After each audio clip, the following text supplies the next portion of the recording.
భార్యాభర్త పేదవాళ్ళు ఒక చిన్న క్యాంటీన్ లాంటిది పెట్టుకొని బ్రతుకుతున్నారు. భర్త ఎన్నో ఉద్యోగ ప్రయత్నాలు చేశాడు, కానీ ఉద్యోగ ప్రయత్నంలో సఫలీకృతం కాలేకపోయాడు. ఈరోజు మన మధ్య ఎవరైనా ఉన్నారా నిరుద్యోగ సమస్యతో, ఆర్థిక ఇబ్బందులతో, కుటుంబంలో పూట గడవని పరిస్థితిలో ఉన్నారా? జాగ్రత్తగా వినండి. దేవుని ప్రేమ చూపించటంలో మీ దగ్గర స్తోమత లేకపోయినా దేవుని ప్రేమను చూపించటం సాధ్యమే. ఎలా? ఆ భర్తతో భార్య అంటుంది, ఏమండి నాకు 9th మంత్ వచ్చేసింది, రేపో మాపో హాస్పిటల్కి వెళ్ళాల్సి ఉంటుంది, డెలివరీ సమయంలో కనీసం ఒక 10,000 రూపాయలన్నా మన దగ్గర ఉంటే మంచిదండి, కనీసం చేతిలో చిల్లి గవ్వ కూడా లేదు, సడన్గా హాస్పిటల్కి వెళ్ళాల్సి వస్తే ఏం చేయాలనే భయం నాకుంది, మీరేమో ఉద్యోగ ప్రయత్నాలు చేస్తున్నారు కానీ ఎక్కడా సఫలీకృతం కావడం లేదు అని అంటే పాపం ఆ భర్త అన్నాడు, నా ప్రయత్నం నేను చేస్తున్నాను, ఖచ్చితంగా దేవుడు మనల్ని కనికరిస్తాడు, నువ్వు ధైర్యంగా ఉండు, దిగులు పడద్దు అని ధైర్యం చెప్పి ఉద్యోగం ప్రయత్నం కోసం వెళ్ళిపోయాడు. వెళ్తూ సరే నువ్వు నెమ్మదిగా వెళ్ళి ఆ ఉన్నటువంటి ఆ టీ కొట్టు ఏదైతే ఉందో ఆ కొట్టు తెరువు, ఎవరో కస్టమర్స్ వస్తారు కాబట్టి వెళ్ళి ఓపిక తెచ్చుకొని ఆ టీ షాప్ తెరువు పంపించాడు. తనేమో ఉద్యోగ ప్రయత్నం కోసం వెళ్ళాడు. 2-3 ఆఫీసులకు వెళ్ళాడు, వాళ్ళు ఎవరు ఇవ్వలేదు ఉద్యోగం. మధ్యాహ్నం భోజనం చేయలేదు, టీ తాగడానికి డబ్బులు లేవు, చాలా నీరస పడిపోయాడు. బస్సు ఎక్కడానికి కూడా డబ్బులు లేవు.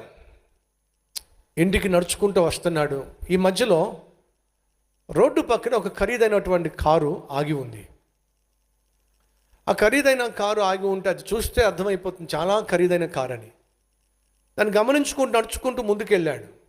తీరా చూస్తే ఆ కారులో ఓ ధనవంతురాలు పెద్ద ఆవిడ, వృద్ధాప్యంలో ఉన్నటువంటి పెద్ద ఆవిడ బిక్కుమంటూ ఆ స్టీరింగ్ ముందు కూర్చుంది.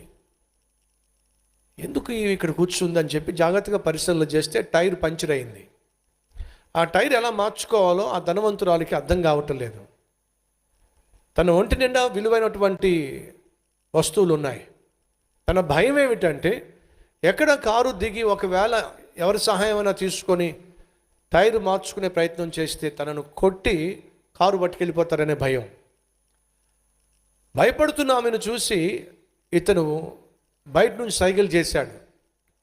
అర్థం కూడా ఎత్తేసింది, కిటికీ కూడా పైకి లేపేసి లోపల కూర్చుంది ఏసీ ఆన్ చేసుకుని. సైకిల్ చేసి, అమ్మా నీ టైర్ నేను మారుస్తాను, నాకు పర్మిషన్ ఇవ్వండి అని చెప్పి సైకిల్ చేస్తే నెమ్మదిగా గ్లాస్ దించింది. చెప్పాడు, మీరు భయపడుతున్నట్టున్నారు, భయపడాల్సిన అవసరం లేదమ్మా, మీరు కొంచెం వెనుకున్నటువంటి ఆ టైర్ నేను రీప్లేస్ చేస్తాను, అన్లాక్ చేయండి అని అంటే నమ్మి ఆ టైరు రీప్లేస్ చేయడానికి పర్మిషన్ ఇచ్చింది. ఒక 15 గంట 20 నిమిషాల్లో టైర్ని మార్చేసాడు. ఇప్పుడు బండి స్టార్ట్ చేసుకోవచ్చు. ఆమె వెంటనే పర్సులోంచి డబ్బులు తీసి ఇవ్వబోయింది. అతనికి ఆ డబ్బులు చాలా అవసరం. ఆమె ఇవ్వబోతున్న అన్నమాట ఏంటి తెలుసా? అమ్మా క్షమించండి, మీరు ఆపదలో ఉన్నారు, అవసరంలో ఉన్నారు, నేను చేయగలిగిన సహాయం నేను చేశాను, నేను నా సహాయాన్ని మాత్రం అమ్మేటటువంటి వాడిని కాదమ్మా, ఆ డబ్బులు మీ దగ్గర ఉంచుకోండి అని చెప్పి వెళ్ళిపోయాడు. ఇంటికి వెళ్ళిన తర్వాత ఆ భార్య ఉన్నదే కొంచెం వడ్డించింది. వాళ్ళిద్దరు మంచం మీద పడుకున్నప్పుడు, ఏమండి ఈరోజు ఉద్యోగం కోసం వెళ్ళారు కదా, ఏమైనా దొరికిందా దొరకలేదు. నువ్వు చెప్పింది కూడా నిజమే. రేపో మాపో హాస్పిటల్కి వెళ్తే ఖచ్చితంగా ఒక 10,000 రూపాయలు నా చేతిలో ఉండడం ఖచ్చితంగా నీకు క్షేమం. కానీ నాకు ఆ 10,000 రూపాయలు ఇచ్చేవాళ్ళు ఎవరు నాకు కనిపించలా. కానీ నేను నమ్ముతున్నాను, మనం సేవించే దేవుడు ఖచ్చితంగా మనల్ని ఆదుకుంటాడని చెప్పి నేను నమ్ముతున్నాను.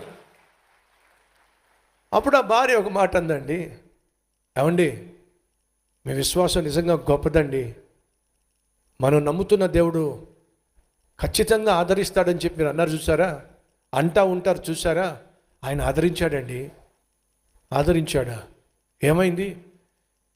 ఈరోజు ఆ షాపు, టీ కొట్టు తెరవమన్నారు కదా, నేను వెళ్ళి తెరిచానండి. ఆ తర్వాత కొంత సమయం అయిన తర్వాత మధ్యాహ్నం వేళ లేక సాయంత్రం వేళ షాప్ మూసేద్దాము అనుకున్న సమయంలో ఒక ఖరీదైన కారు వచ్చి మన టీ స్టాల్ ముందు ఆగిందండి. లోపల నుంచి ఒక ఆవిడ దిగొచ్చింది. టీ అడిగింది, ఇచ్చాను. ఆవిడ బ్రెడ్ ఉంటే బ్రెడ్, జామ్ ఉంటే ఇమ్మంది, అది ఇచ్చాను. చాలా ఆకలితో ఉన్నట్టుందండి. గబగబా బ్రెడ్ తినేసింది, టీ తాగింది. 2,000 రూపాయలు నోట్ ఇచ్చింది. నా దగ్గర చేంజ్ లేదండి అని చెప్పి నేను అన్నాను. నా దగ్గర కూడా చేంజ్ లేదే అని అంటే అప్పుడు నేను అన్నాను, మీరు కూర్చోండి, పక్క షాప్కి వెళ్ళి నేను చేంజ్ తీసుకొస్తాను అని చెప్పి నేను పక్క షాప్కి వెళ్ళానండి. వచ్చేసరికి ఆమె వెళ్ళిపోయింది, చేంజ్ తీసుకోకుండానే వెళ్ళిపోయింది. అంతేకాదండి, నా దీనస్థితి చూసి టేబుల్ పైన 8,000 రూపాయలు పెట్టి మరీ వెళ్ళిపోయింది.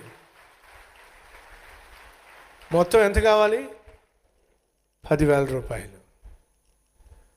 ఎంత పెట్టి వెళ్ళింది అక్కడ? 10,000 రూపాయలు. ఏం జరిగింది చెప్పండి? అక్కడ చూపిన క్రీస్తు ప్రేమ ఇక్కడ ఫలించింది. అక్కడ భర్త పేద స్థితి, ఇక్కడ భార్య దీనస్థితి. పేద స్థితిని, దీనస్థితిని గమనించే దేవుడు ఉన్నాడు, ఆయన ప్రభు అయిన యేసుక్రీస్తు. సంగమా, నువ్వు పేద స్థితిలో ఉన్న, దీనస్థితిలో ఉన్నప్పటికీ కూడా నువ్వు క్రీస్తు ప్రేమను చూపించవచ్చు. అప్పుడు భర్తకు అర్థమైంది, అక్కడ నేను చూపించిన ప్రేమ ఇక్కడ ఫలించింది. ఎస్,